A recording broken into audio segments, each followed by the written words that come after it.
So the first thing I did was building the side-scrolling template, and it was very simple. It only required changing a couple of settings in the character blueprint, and I opened up the third-person character blueprint and changed the camera's rotation on them to -90 and moved it a little bit further away, and I also changed the input controls to replace the left-right input with the forward input and remove the camera input.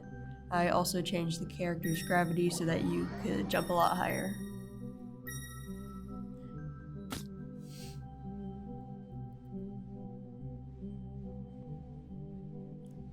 So for the collectible items, I made a new blueprint that includes a pickup number, the variable, that counts how many fireflies the player has caught so far. And I also added an on-screen UI widget that displays the number of fireflies the player has collected.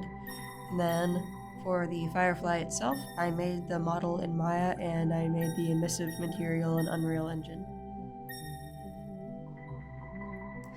The night sky was probably the easiest one of the 6 tutorials that I used, and all I had to do for that one was open the content browser to find the BP sky sphere, and then go to the override settings on it and change the sun height to -1, and I also changed the zenith color to a darker blue.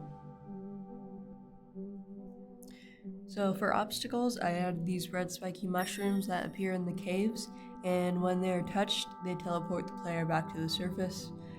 This one was also really easy because all it needed was a simple trigger box that when it was activated would send the player back to a certain coordinate. And I also made the mushroom in Maya and I changed it to bright red so it would stand out a little more. So I also added these 3 different glowing portals. They're all different colors and they have a matching key.